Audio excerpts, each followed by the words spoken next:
Hello, hello, and hello. Don't do that. Don't do that.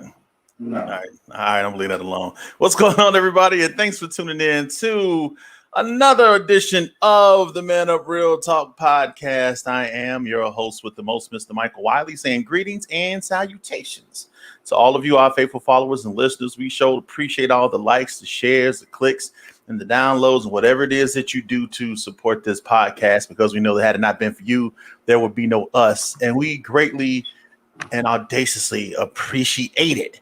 Now, for those of you all that may be joining us for the first time, I say welcome. And for those that's coming back for a second helping, I say welcome back, because your boys is back on the air with the ManUp Real Talk podcast, the podcast for the people. And speaking of the people, joining me as always is my brother from another mother, Mr. Phillips Hines, a.k.a. Mr. Classic. Y'all ain't see that shirt he got on, a.k.a. OG Triple OG is in the building. What's going on, man? What's going on, brother? How you doing? I don't know. I'm trying to peep this shirt you got on us. Can you show? Wow, it's a shirt with your face on it. Okay. All right. Don't hate. Don't hate, man. Don't hate. It's a shirt with your face. I got sir. You. Sir.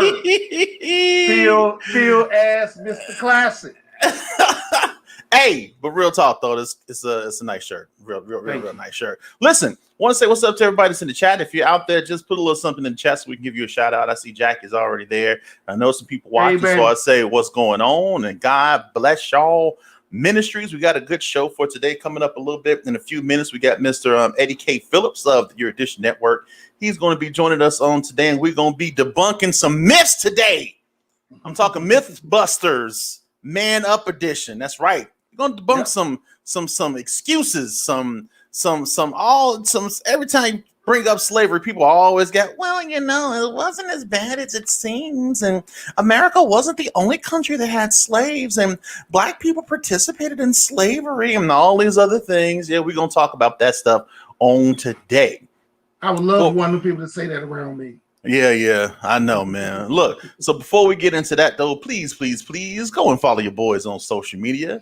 Y'all know y'all can friend us and like us right here on our Facebook page, and ManUp Real Talk Podcast. You can also follow us on Twitter and Instagram. We are also on TikTok, where you can see me acting a certified idiot, among some other things. And that's right, we have a YouTube channel.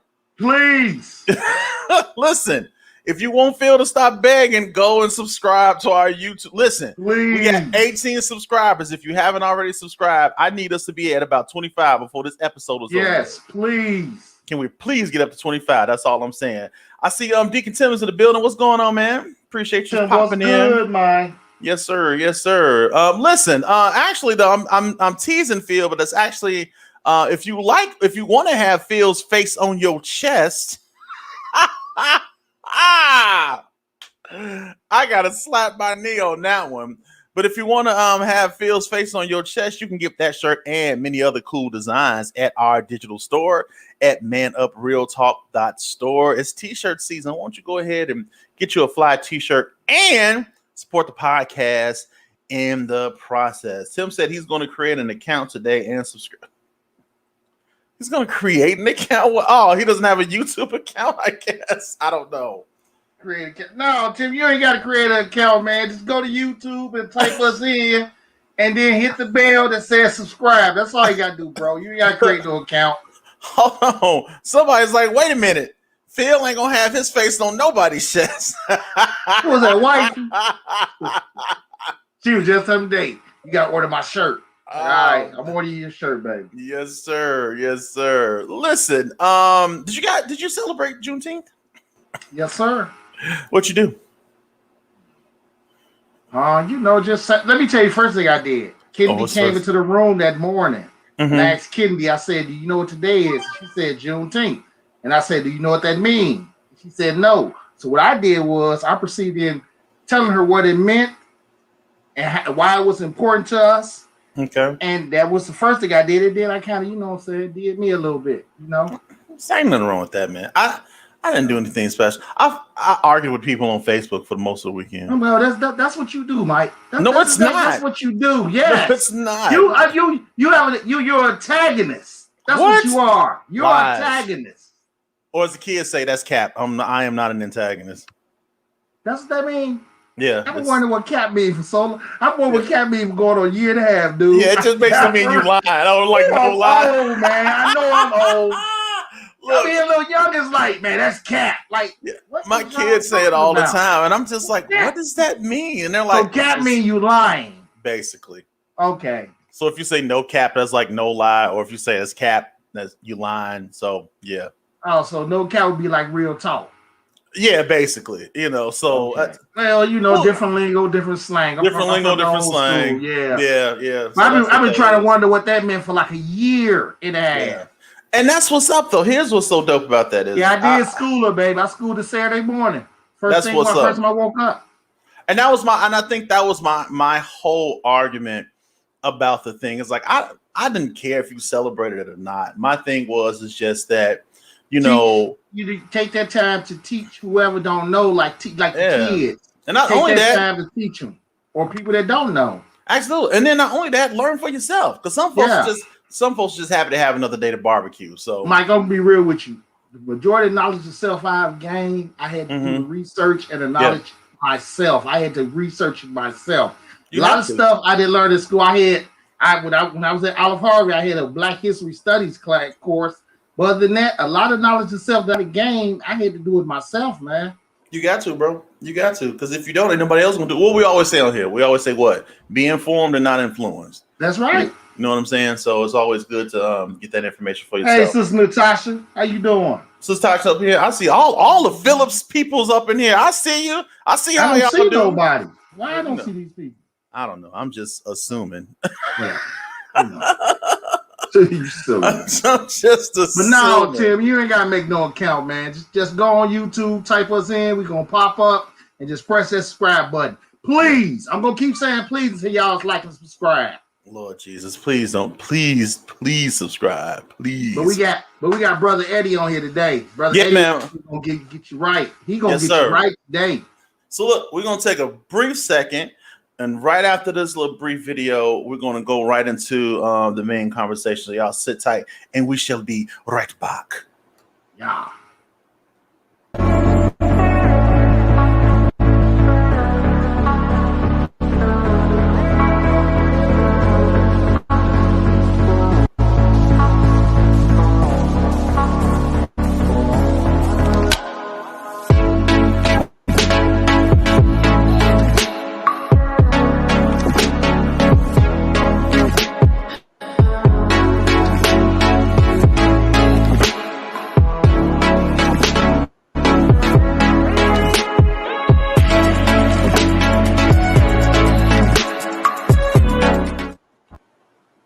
Listen, if you don't know Brother Eddie Phillips, you are about to. He is our special guest on today. Get y'all right. Y'all right. Look, so he sent me his bio.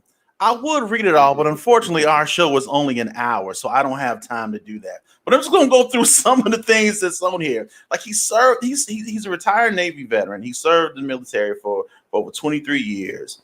He is known as an intelligence expert. He has multiple certifications. Some of his certifications he can't even talk about because if he tell you about them, he'll have to kill you because they classified, son. Some of his stuff is redacted. You understand what I'm saying? Data analyst, strategic plan and training, personnel development. He has a distinction of he has distinction in this field as a military graduate from the NSA, 4 engineering certificates from Virginia Tech, a bachelor's degree in psychology, 40 years in the study of history. Listen, this man know what he's talking about. I don't just bring anybody on here. He got man. Look, I know what you're about to say. If that was a picture definition of knowledge itself, it would be a picture of Eddie K. Phillips. I really promise you. This man got knowledge for days. Look, it'll be like knowledge. See Eddie K. Phillips. Come on, man. Let's get bro on here, man. Yes, sir. So without further ado, the incomparable Mr. Eddie K. Phillips is joining us on today. What's going on, brother? Y'all crazy. What's going on, bro? What's up, man? What's up? How y'all doing? Man, I'm feeling good, doing good. How about yourself? I'm good, man. I'm good. Did you celebrate Juneteenth this weekend, sir? So yeah, I mean, I celebrate. I mean, I'm funny with the word celebrate. I commemorate it. There right? you go. There you go. Okay. Because we have to understand that people die, right? And we're Right. still dying. No, we did that. I got the family involved like I always do. We did 3 episodes, 15-minute episodes, covering how the slaves got down to Texas, covering what Juneteenth was, and covering what happened after Juneteenth. Now that's on your, and you actually have those on your YouTube Erudition. channel. Is that correct? Yeah. Erudition. Okay, cool. So look, y'all make sure y'all check that out. Like I said, it ain't nothing wrong with commemorating the day, but it's good to understand the significance of the day that you're commemorating while you're doing it. That's all. And I like that a whole lot better than celebrating. Yeah, really commemorate sounds, commemorate sounds, but commemorate sounds like it's the more strategic word. Yeah, that's what it is. Right. That's what it is. I was about to say, so you got to use the more classic. You got to use the more classic word. Like that's strategic word. I commemorated it. Yeah, so that's what's up. So listen, I wanted to bring you on today, man, because I saw a post that you put up there, and you were asking, like, what are some of the common excuses that people use in regards to slavery? Because it seems like, people are still blind to the fact that slavery had a significant effect on African Americans as a people, and they tend to ignore the fact that it had an effect on how our society as a whole has been built, how it's been designed. I saw you posted that video of that, and I wanted to talk about that, but we're gonna have to do that for another show. When the young man was standing up there, I guess he had got two doctorate degrees, and he was standing in the room full of white folks, and he was like, "I'm not oppressed," and blah blah blah, and because because he was talking about the critical race theory and stuff like that. But but people have that attitude, like it's not really a thing. Yeah, it happened, but it really ain't as bad as we try to make it out to be. And we're just holding on to this thing to continue the divide, to continue to be divisive. So when you hear people say that, what's your knee-jerk reaction? You'd be like, you know what, slavery was bad, but come on. Well, my reaction always is that I tell them, hey, look, let's sit down, let's talk about this, let's talk about this history. Because what tends to happen with history right now is, it is good that you brought that up with the critical race theory, is that they convolute things, they revision things. Chattel slavery. We're talking about chattel slavery. Chattel slavery in the United States, and I've said this for many years, is the worst form of slavery in documented history. Because what chattel slavery is I own you and anything that comes out of you, right? And so it also is a degrading form of slavery because it takes away the humanity of a person. It tells you that you are not human, you are property. And so that is what it's very hard to compare, right? Chattel slavery with what they're talking about when they say, because you hear it, oh well, the Israelites, they were slaves, and the people were slaves. But there is a difference. There's a word that Africans used. It's called kinship. Kinship is different, right? Because what kinship is that, let's look at the Queen of England, right? The Queen of England has servants. She has butlers. She has maids. She has people who have specific jobs within what they call it, the franchise, whatever they call it, right? But they have family who for generations have worked for the Queen and for the royal family. Now, I find it very funny how they will say those people aren't slaves, when that is kind of the definition of how a lot of Africans saw what they call slavery, right? There was a kinship, which means that a slave could be free, have a family, do everything. In Africa, in a lot of these tribes, right, it wasn't about land. The bragging rights was, I got 15 servants that work within my family, right? And so the kinship was that those people could be servants.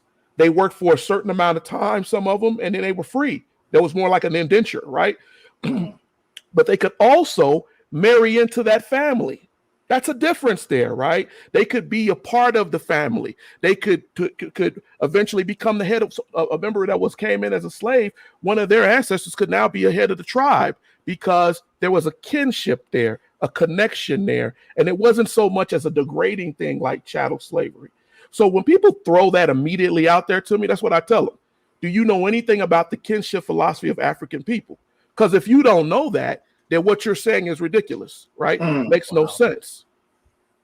I never understood. And you know what amazes me is that there are some black folks, yes, that be like, slavery, y'all, that was in the past, and it ain't as bad as y'all make it out to be, and these things like they really they and I'm not saying that they're completely wrong, but it's almost like they seriously downgrade they seriously downgrade the effects and the lasting effects that slavery has had on a people, and they dismiss it. Yeah, they really dismiss it to the point where I've had some people to say, well, maybe we're just misunderstood and we need to do some things to let them know, because they still look at us a certain way, and they still view black people a certain way. Maybe there are some things that we can do so that they can view us differently. I've had someone to tell me that they even suggested that maybe we can do commercials to show them that black people aren't this and black people aren't that. I'm like, so you want us to do a public service announcement? We black people, we sure is nice. I was like, I'm like, what else do we need to do? Well, they don't know the history, Mike. They don't know the history, man. And that's the problem. The problem is we don't share history. The whole thing you said earlier, critical race theory, they don't want you to talk about your history because it makes them feel guilty, right? But what you feeling guilty for if you weren't the general, and they'll tell you that we didn't do it. So what you guilty for? We didn't do it. Right. Exactly. So if you didn't do it, what you guilty for? You're guilty because of the way that you have lived your life, knowing, because your grandparents probably did. You know what they did, right? You got them pictures. The Library of Congress has thousands of pictures of lynchings with people in there and family members in there. You know that your family members are in there. You knew what they was doing, right? And so that's the guilt. But see, you cannot purge that guilt unless you stop first and say, wait a minute, let me look at this. There's a documentary that talks about the civil rights workers that got killed in the South. And there was a white woman in that, young white woman. She was the granddaughter of one of these guys who killed those civil rights workers. And Washoba County down there. And what she did, she said, I went to where they killed them and I prayed. And I said, God, please purge this guilt from my sons, my daughters, my family, from them. We had nothing to do with this, but I'm sorry that anybody in my bloodline had anything to do with this. See, that's the issue. Yeah. It's an excuse to get around the guilt. But what you guilty for? You're not guilty for anything. All you really need to do is understand so you can teach your kids to do better. Yes. So let me ask you a question, because when we talk about race relations in this country, and when we talk about how it seems to be a consistent stain on the fabric of our society, right? It's like it's because the people never want to like really talk about it. Like they acknowledge it, they know it happened, but it's just like with the excuses, they kind of try to offset it or downplay it. Why do you think that this conversation is so hard for them to have? Now, do you think that it's because me and Phil talked about it, and I believe that the reason why they don't want to sit down and have an honest conversation about it is because somebody has to admit, number one, that somebody has to admit, number one, that yes, this system was created without you in mind, and that they benefited from that particular system. So I want to ask you, why do you think this particular conversation, why is race such a difficult conversation for this society, for this country to have? Well, I think that we have never, ever I tell my wife and my kids. So slavery, the hundreds, we're talking centuries, right? Right. When you are connected to people, Black people are very intuitive people. We're intuitive people because we have had to be. We had to be able to read the master, our ancestors, read the master's feelings, his wants, his desires, what she's going to do to avoid problems, pains, hurts. One of the things with that also is that we're related to them. And we got to understand that, and they got to understand that. We are all related. Yep. So James Baldwin, in one of his speeches, he once said that you made an accessory out of us. See, you killed your son, your daughter, right? You killed them in front of us, and that was our brother and our sister, right? Wow. And when you did that, you not only were you guilty of what you did, but you made us guilty by association, by accessory, right? Mm-hmm. And so we know what you did, and you know what you did, but you told us don't say nothing, be quiet, right? And over again, we watched this happen generation after generation after generation. And we've been told to hush. And so we are in generations now where we're telling everybody, let's talk about it. You have problems in your own family, things that go on internally in your family, right? And you want to talk about it in order for it to be able to be fixed. But there's always that contingent of people who don't want to talk about it. They want to pretend that as long as I don't say nothing about it, it'll just go away. And we have lived through a couple of generations of that. And we're at a point right now where, no, we need to talk about it. And really, in the end of the day, that's what the protest, what everything, what you see, what's going on. It's really people saying, hey, listen, this was wrong. Yeah. Let's talk about this. Let's get around this. I ain't blaming you. I tell people, don't blame them because they didn't do it. Right. Talk to them. Right. Talk to them. Be open with them. Be honest with them. I talked to a young man about Juneteenth last week. And we just got into a conversation. He's like, Eddie, I didn't know anything. I knew nothing of this. And I said, I don't expect you to, because they're not. So you understand, they're not teaching them and they're not teaching us. Right. Yeah.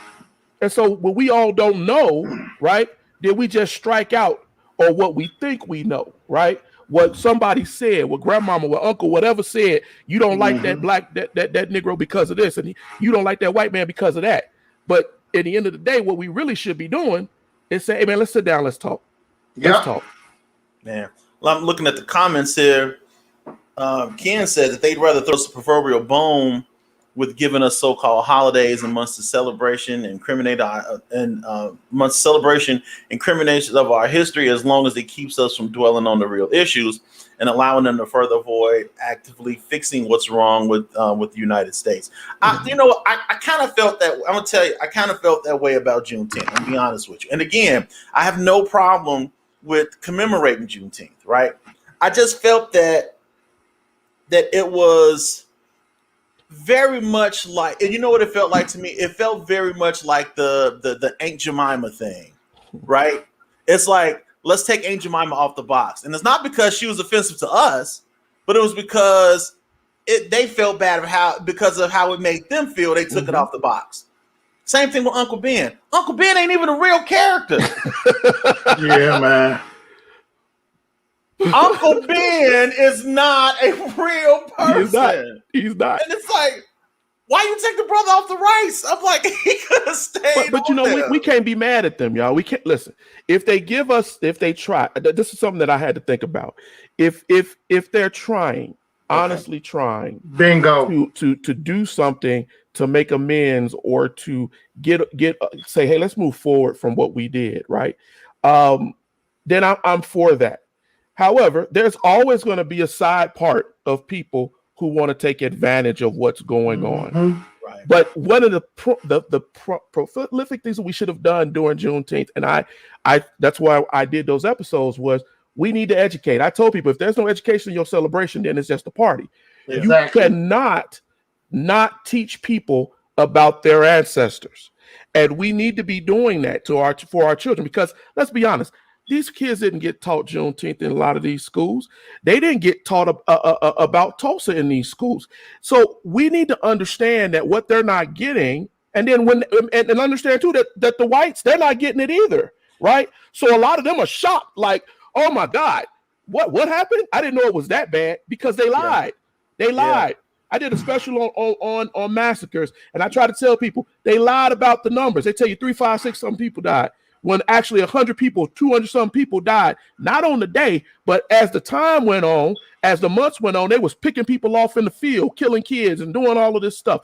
Yeah. So we don't know our history, or we're not honest about it, right? It becomes hidden, and then we kind of just keep going on about our way. Like I said earlier, hoping that it'll go away, and it's not going to go away. But you know what, Mike? Can I say something real quick? Because of course you can, sir. No, because I want Brother Eddie to talk. Would you take this camera off me? I'm not gonna take the camera off of you. You deal with it and you say what you got to say. Even like I was telling you earlier, like I like when Kendi came in the room. I'm not gonna say it again. How I told her about what Juneteenth was and all that. But far as them giving us a holiday, I understand that. But we as Black people still have to realize we can't we can't just get lax with just Juneteenth. We still have to stay on their neck to make sure they doing their job. Yeah. See, that's the problem. A lot of people feel that okay, they gave us Juneteenth, everything cool. No, we're gonna accept Juneteenth. We're gonna say it again, Eddie. Commemorate the day, but we're still gonna make sure that we stay on their neck to keep doing what they need to do for us. Yes, that's what it's about. You know? You know what? And I have to admit, I will openly admit that when they did the whole Aunt Jemima thing and Uncle Ben, they was doing this up, I'm just like, this is so but you know what they did that? You know what they did that, Mike? Because George Floyd, everybody trying to cover their behind. Yes. But at the same time, though, he makes a valid point. If they're even though it seems insignificant to a degree, it's something that they're trying to do to say, listen, let's move forward. Let's try to. I accept that, but I'm still expecting you to do this, that, and the third. No, absolutely. Juneteenth is nice. Thank you for Juneteenth. We're gonna do what we gotta do, but still, you have more things you have to do for us. I think it's one of them things where it's just like, okay, cool, Juneteenth. Now what? You know what I'm saying? That's all what it is. That's all what it is. It's just the door. And we shouldn't get so like I said, as long as we educating, I wouldn't get spent up about it. You know, getting back to what we were saying earlier, one of the issues that we have in history, we have in history a lot, is that, and I hate to say it, but it's the truth. You know, Carter G. Woodson said that when the oppressor is the teacher, then what are you being taught? And for a majority of American history, we have been taught by those who were oppressors, right? Exactly. And did not want history said or spoken in a certain way. And when I go over and I talk about Columbus and everything else, we also come from an imperialistic, a conquering, dominion sort of mentality, where the Europeans saw even as Christianity as domineering, imperialistic. When you hear them say, I had my sons watch the movie Kingdom of Heaven the other day, and the man said, God wills it. Because in their mind, their God is telling them that we need to go down to the Holy Land. That's what the Crusades about, and take over. Now, is that the one with Orlando Bloom? Yes. Great movie. Yeah. Deep movie, and how you look at what goes on in the religious side. Yes, sir. But we have to also understand that we come from that. And so when people are taught, so if you go look at history, our children are taught European history. That's one of the first things you learn. You learn about the kings, queens, people of England, and everything. We're taught a domineering, imperialistic mentality of history. And we are taught that while they push other things aside. I say that to get us back on what we're talking about with people make that excuse about slavery, right? Yes, sir. When you think about only maybe one third of Africans actually traded black slaves. 90% of the slave trade came from criminals that these tribes gave. They pushed them out of their area, that were captured by slave wranglers. A lot of it was illegal, and some of it, as the Portuguese people took over in Africa and they made strongholds in Africa, right? And married into families in Africa, so that they could have dominion. When people tell you that, they don't know that history.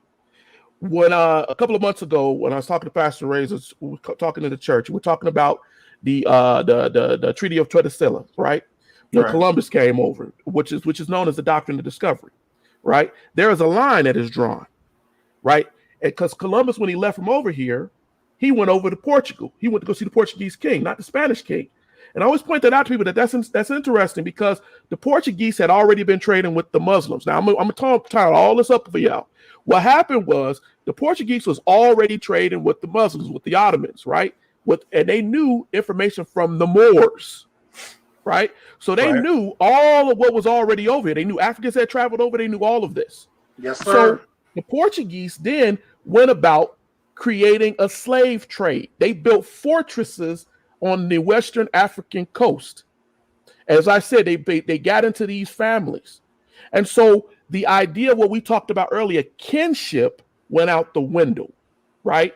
Now we got into a situation of chattel, of owning, right?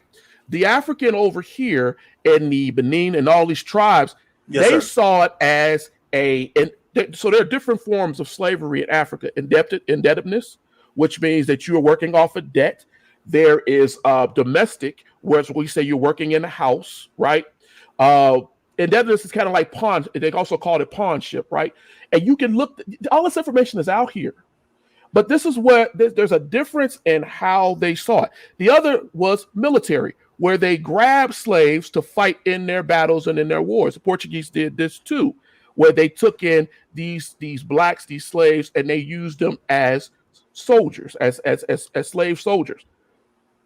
It is so important for us to understand that because of the dominance, the domineering mentality, that is why people say, well, our slavery is the same as yours. No, it's not. Right. Your slavery is about domination. It's about conquering. It's about imperialism. And ours was always about kinship, trying to, you're using people. It's a status thing. We still do it today. You hire somebody to come fix your house, right? So is that a slave? No. They have their own life. They leave. They go raise their family. But a slave, an African-American slave, chattel slave, couldn't leave your employee. You beat him, you killed him, you murdered him if he tried to run away. You told him that he was an animal. The Muslim slavery didn't do that. The Muslims traded slaves from everywhere. Greeks, the Mediterranean, the Africans, the Indians. They didn't care. The Chinese, they traded everyone. But the difference with that Atlantic slave trade, that I want people out here to be able to, when we talk about that, know what that means, is that you were chattel. You had no rights. Everything, your spit, your snot, everything was owned by that master. And they could beat the hell out of you because they owned it.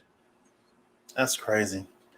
Man, I'm real talk with Mike and Phil. Special guest, brother Eddie K. Phillips of the Erudition Network. We are talking about debunking the myths of slavery. Listen, I wanted to get into some of these myths or excuses. Let's go with the most absurd one I've heard so far. Slaves were fed well. That's why slavery wasn't so bad.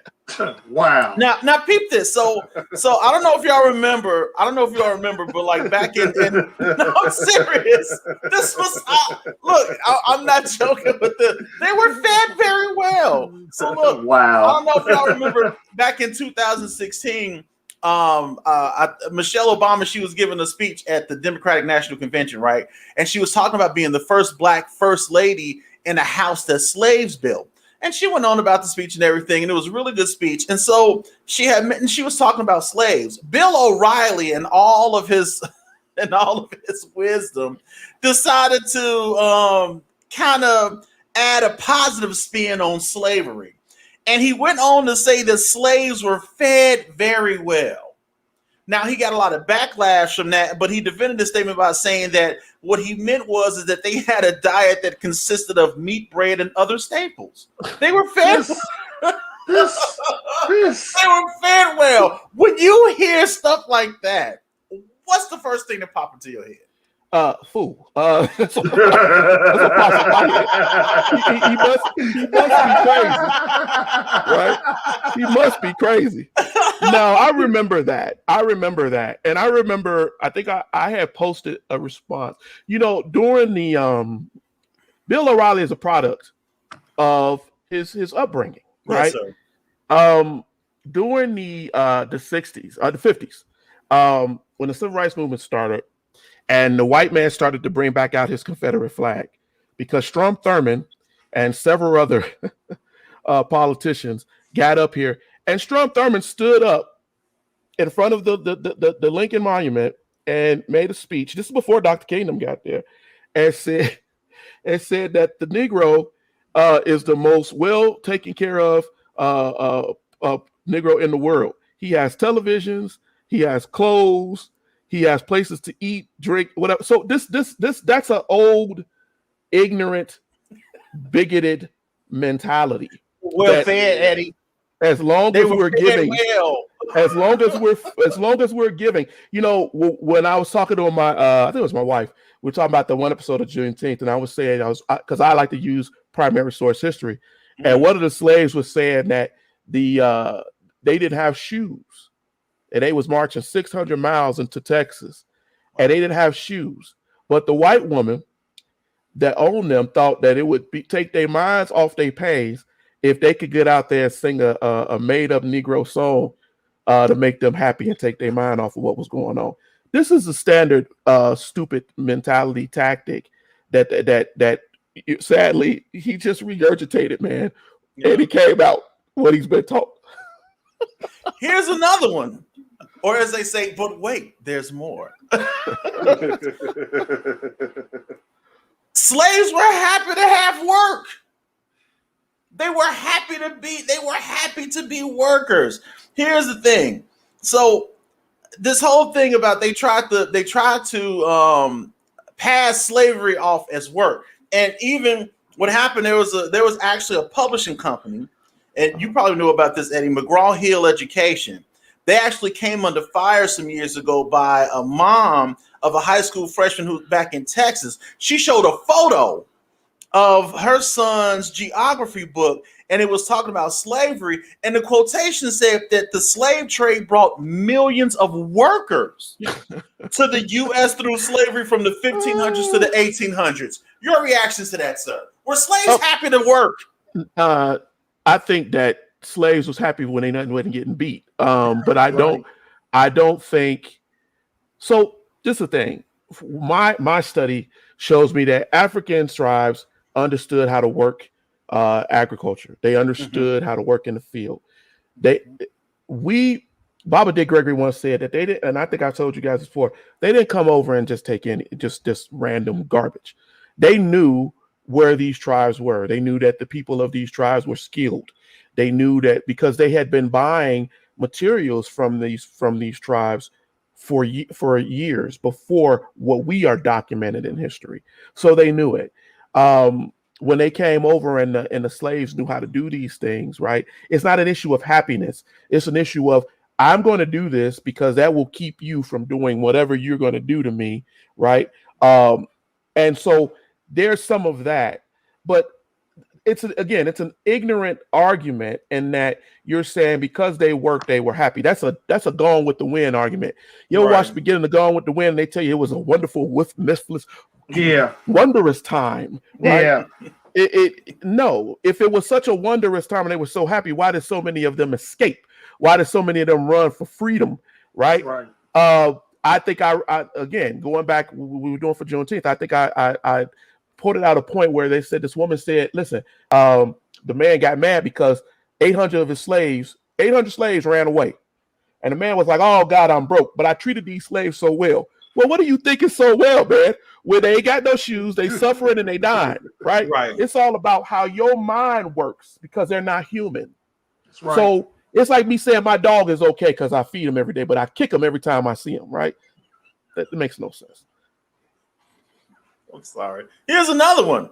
Actually, this one isn't as retarded as others. Oh, I'm sorry. That's not politically correct. Here's another term that's not as sensible as this. It's not as crazy as the other ones. one of the common ones they use that other countries had slavery. You mentioned that a little bit earlier. Yeah. And when you talk about the transatlantic, transatlantic slave, it went through Central Africa, the Caribbean, Brazil, all these different places. But they try to say, listen, hey, other countries had slaves. Why is it such a bad thing that we had slaves? So there are 3 versions that we know of, and we speak specifically of Africans, right? Mm-hmm. There's the trans-Saharan slave trade that happened inside of Africa up into the mid and different things like that. There is the Atlantic slave trade, which we know so well about being African Americans, and then there is the Muslim or the Indian Ocean slave trade. Those things are very different, and people will argue and they will tell you that one of the things that also happens with history is that the historians, because they have been predominantly white, and I'm just going to be very real about it, they try to hide things or they try to conflate things. And they write the stories, right? Because they say, hey, it was just as bad. Right. But because a lot of records were kept outside of their control, we know how they treated those slaves. Mm-hmm. We know that they ingratiated themselves, and they're still, because we could go look at other parts of the world and we see people of brown skin who are held high positions, were treated well and everything, right? It was only here. And then it goes along with the idea too of Christianity. Their idea of Christianity, in order for me to enslave you, I have to suspend my reasoning. I have to have that cognitive dissonance to tell myself that, how do I make it that you're a slave? Oh, well, you're not really human. So since you're not really human, you're a beast of the field, then that means that I don't have to respect you as a human being, as a soul, right? I could treat you as I would treat any other animal in the field. I can kill you, murder you, eat you, whatever, right? And so their mentality goes along with that. And they still teach that.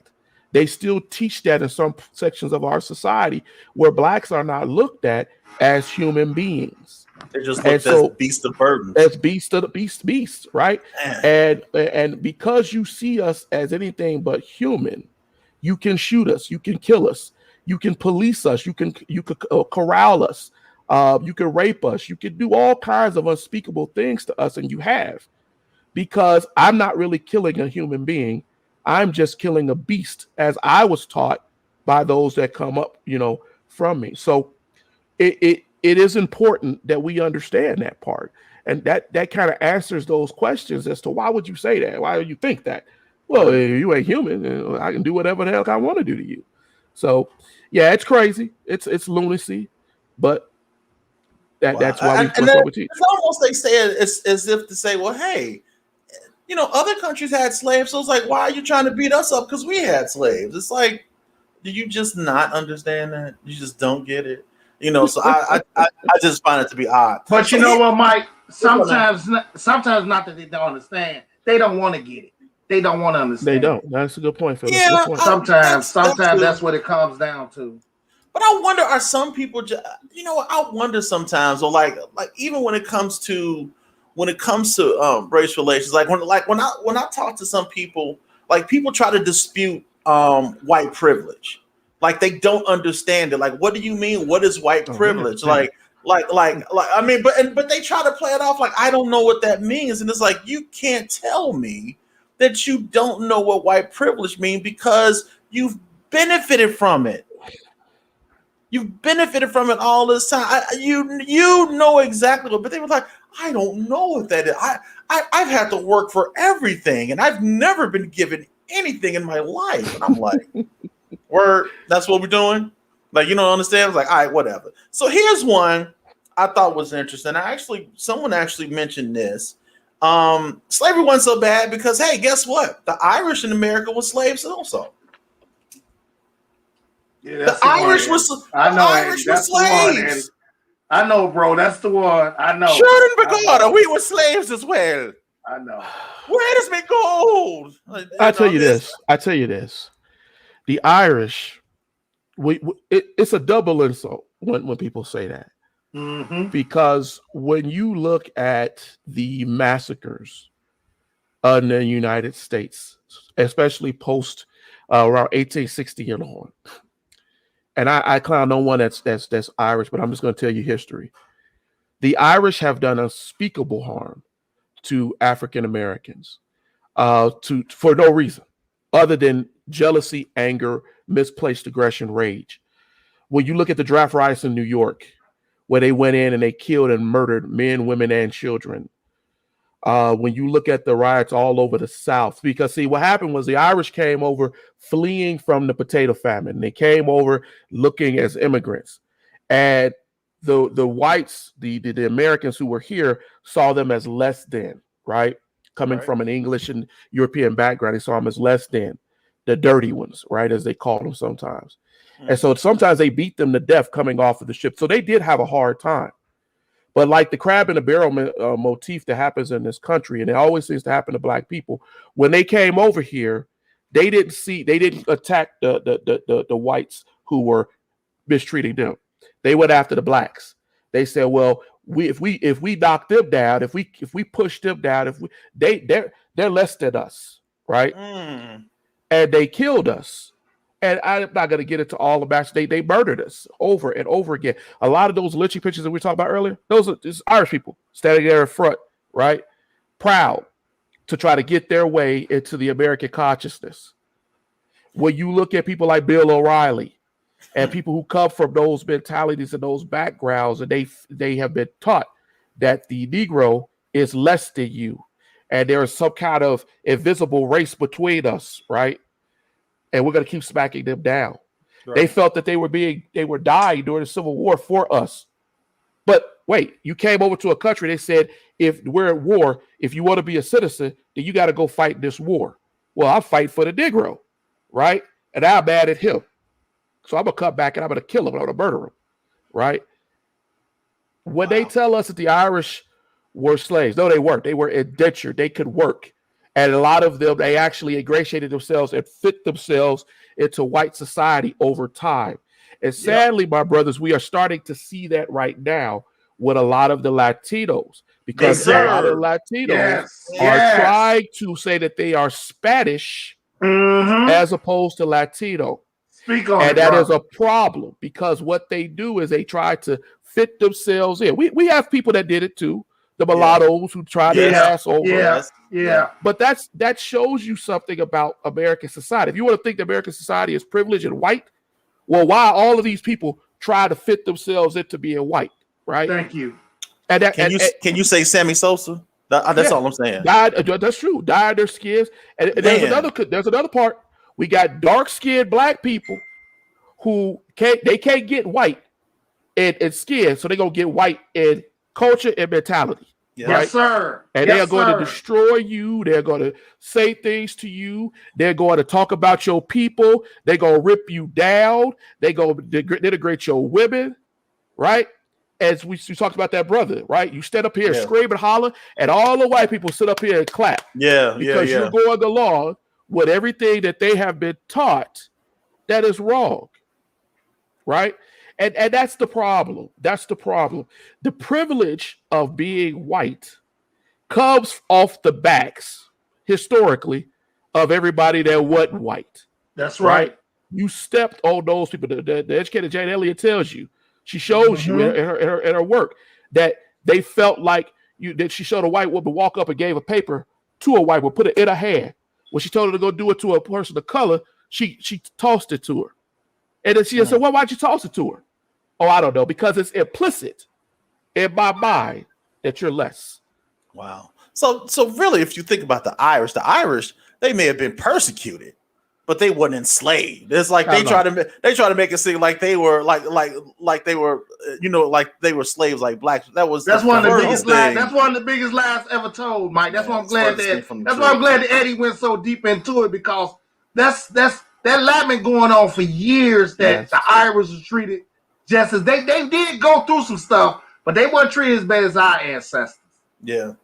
Now the biggest one, I think, was, and I think this is you touched on this, is that Africans sold other Africans as slaves, and but it's just like you said, it wasn't like they were selling. Like the way the Americans were, you made a distinction between how the Americans viewed the Africans were more like chattel slavery versus, in debt, like an indebtedness that some had, and other reasons that they were slaves. There are different type of slaves, as you indicated, but that's probably the most common one.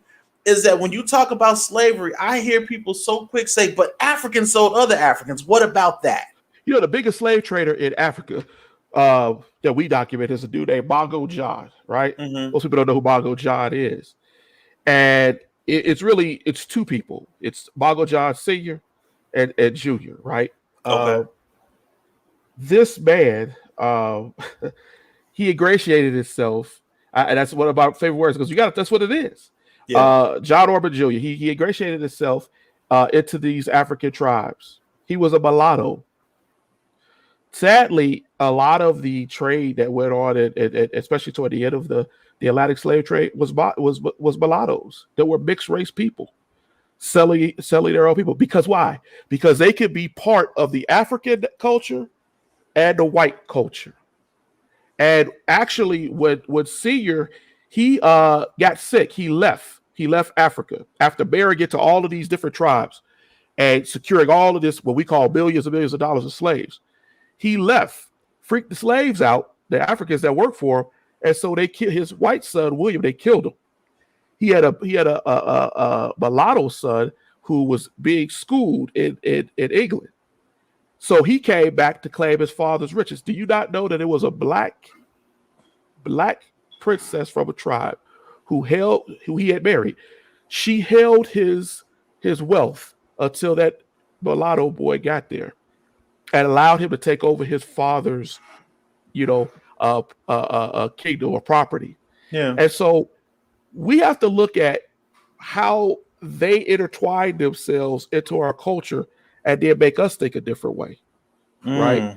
Because that's a part of that slave trade thing too. But I would tell people to go look up Bongo John. Go read on those two people, and you will start to see, well, how does this all work? But again, it comes down to just knowing your history. Wow.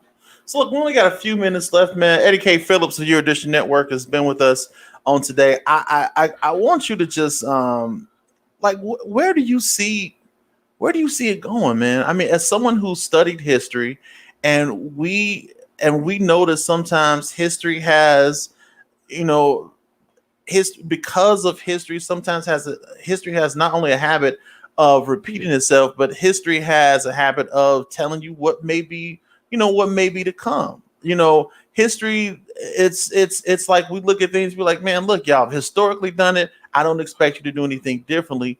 What do you see any good thing coming out? I know your son was like, I don't see nothing getting better for the next 900 years. Yeah, I was like, he just gave us no. he sees it for, when you learn about it, he just sees it as it is. No, I think my wife did this actually today. Do you think it's getting better? She told her no. I think that we always have the potential to get better because not only do I study history, but I'm a Christian. I believe we have the potential to do better.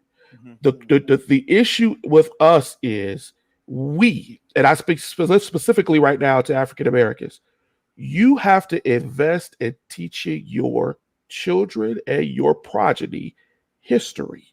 And if you're not going to, we do a really good job, and I'm gonna make a lot of pastors mad, of going to the church and praying to God for what's gonna come after.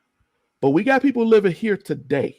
Exactly. And they don't even know what they're living through, right? They don't fully understand that this is a repetitive thing, a circular thing. So we need to be teaching history. We need to take the time. And I tell people all the time with Erudition, you ain't got to listen to see my beautiful face. You could just play it in the background and use it as a conversation piece. I don't care. But I think that we give you the direction to go to start talking about history. That's what I think we need to be doing, Mike. If we start actually investing in teaching history and letting our kids know where you come from fully. I say that all the time, Getty. And not hiding it in the history books and sending them to school and say, oh, well, they go teach them. Well, they're not teaching them. They're teaching them supremacy. And I know it makes a lot of people mad, but that's what it is. They're teaching them about all of this stuff that happened that don't have no concern to them. And the only first time they see somebody that looks like them is somebody who, and they were slaves. Wow. Well, what does that do to my consciousness? So, no, we have to do better with that. I don't know if people really, sometimes it's frustrating because I try to teach a lot of history as much as I can, but it feels like people do this sometimes, right? They don't really want to hear it. But I don't care. I'm just going to scream louder because somebody go hear it. Somebody's going to embrace it. Somebody's going to have to understand and learn from it. That's what we got to go. Man, look. Keep doing what you're doing, Eddie. Keep doing what you're doing, bro. Look, you're doing the work, man. Yeah, and, you know, I posted it the other day because I said I don't know who needs to hear it, you know, but your audience is bigger than you realize, man. And just keep doing what you're doing and keep putting that knowledge out there because people are listening. And it may not seem like it, but I promise you, folks is listening, and it's going to pay off in the end. But listen. But Go you ahead, know, Phil. Mike, let me say something. I truly Yes, sir. feel that if we truly learn where we learned our history, we would treat each other totally different.